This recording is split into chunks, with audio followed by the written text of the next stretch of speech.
వేదిక మీద ఉన్న పెద్దలు జోనల్ ప్రెసిడెంట్ కామ్రేడ్ కాల్వ శ్రీనివాస్ గారికి, సీనడి ఈఎల్ఎస్ లాలగూడ ఈఎల్ఎస్ కాజిపేట్ గారికి, అదేవిధంగా గురు సమానాలు కామ్రేడ్ యాదవ్ రెడ్డి, కామ్రేడ్ శివకుమార్ గారికి, అరుణోదయ నిర్మలక్క మేడంకి, ఈరోజు పదవి విరమణ పొందుతున్నటువంటి కామ్రేడ్ రహమత్ అలీ గారికి, వారి ఫ్యామిలీ గారికి, అన్న రవీంద్ర అన్నకి, డాక్టర్ యాదవ్ గారికి, అన్నగారికి, వేదిక మీద ఉన్న పెద్దలందరికీ కూడా, ఇక్కడ విచ్చేసిన అందరికీ పేరు పేరున విప్లవాభినందన తెలియజేస్తున్నాను.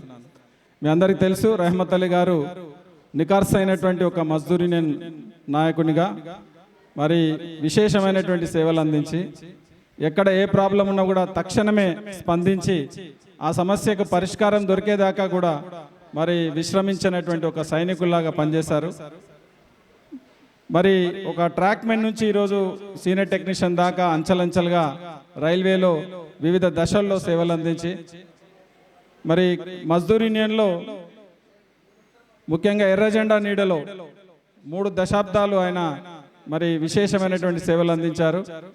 ఇంతటి సీనియర్ మోస్ట్ కామ్రేడ్ రిటైర్ అవడం అనేది ఈఎల్ఎస్ కాజిపేట బ్రాంచ్కి తప్పకుండా ఒక తీరని లోటు. ఈఎల్ఎస్ కాజిపేట మాత్రమే కాదు, సికింద్రాబాద్ డివిజన్కే ఒక పెద్ద లోటుగా నేను భావిస్తున్నాను.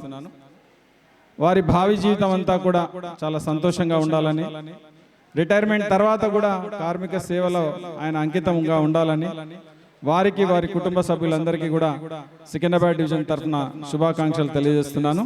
Thank you. ఈ అవకాశం ఇచ్చిన కామ్రేడ్ సదానందం గారికి ధన్యవాదాలు. Thank you.